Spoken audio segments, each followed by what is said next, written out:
So may Toyota Land Cruiser tayo. So ayan, dumating.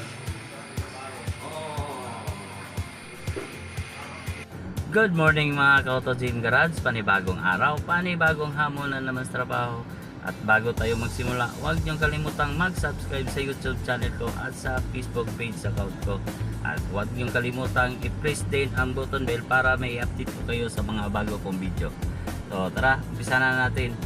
May Toyota Land Cruiser tayo nga Prado, pagpakabit siya ng subwoofer, blow pang at front. So tara, let's go.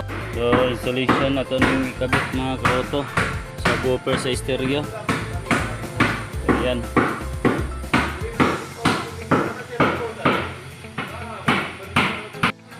So yung stereo niya stock.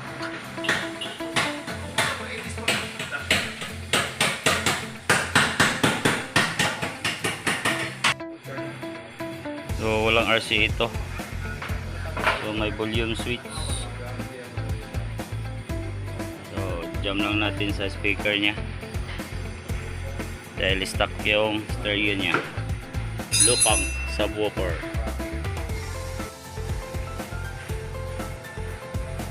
So ayan mga ka-auto. So, ilalim na ang upuan natin. Driver side.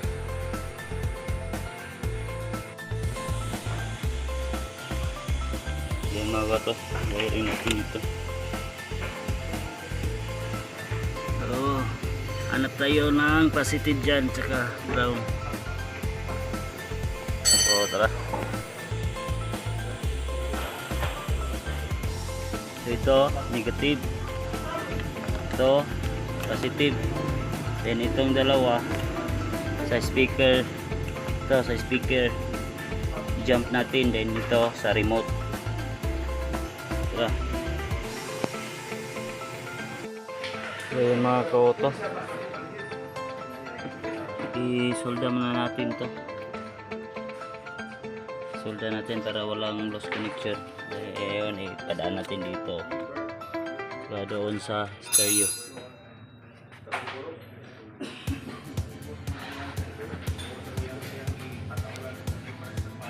So yan mga ka-auto, natapos na natin i-tape.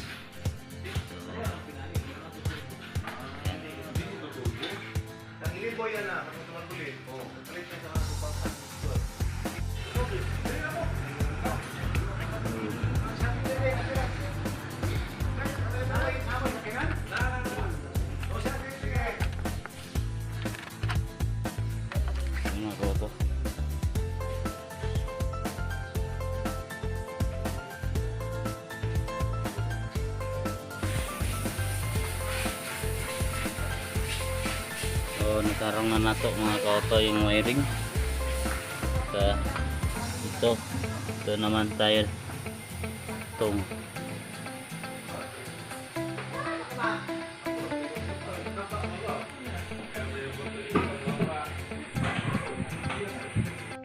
so yan mga ka-auto, wasak tayo.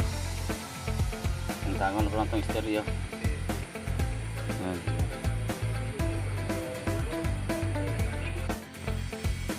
So may bolt dito mga ka-auto. Dalawang bolt yan sa ilalim tsaka dito sa kabila. Yan lang mga ka-auto.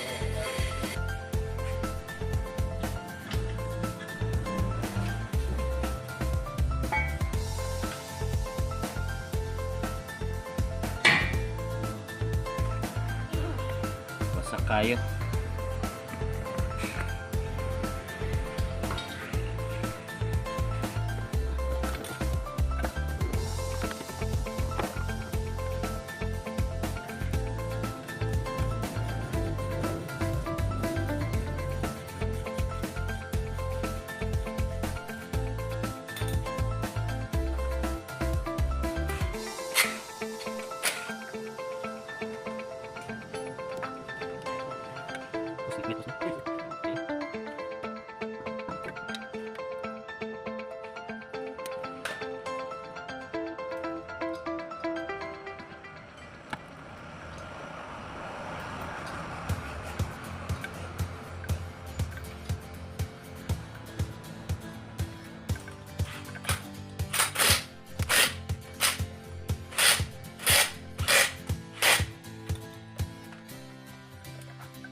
Ayan mga ka-auto, kumuha tayo sa rear speaker stereo output patungong subwoofer.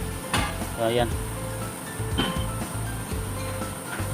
yung red negative, white yung red positive, yung white negative. Dito naman black negative, positive, yung black at saka yellow negative. Hindi ko alam kung saan yung left and right, basta okay na yan, okay lang yan.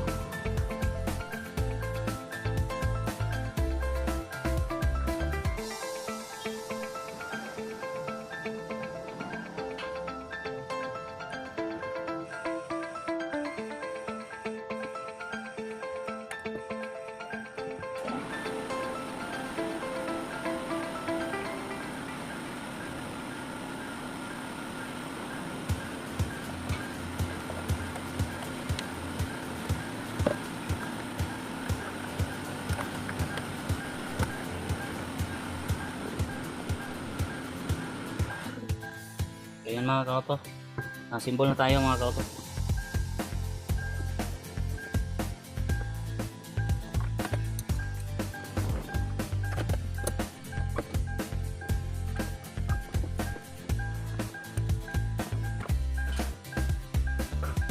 Toyota Land Cruiser Prado pala ito mga ka-auto.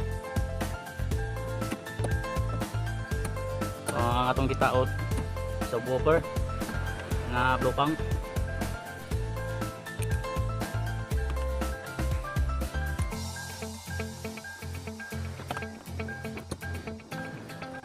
Itaan natin yung switch sa aircon.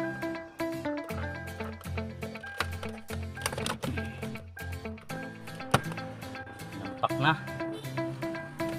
Tapos naman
ayan mga ka-auto, nasimbolan natin.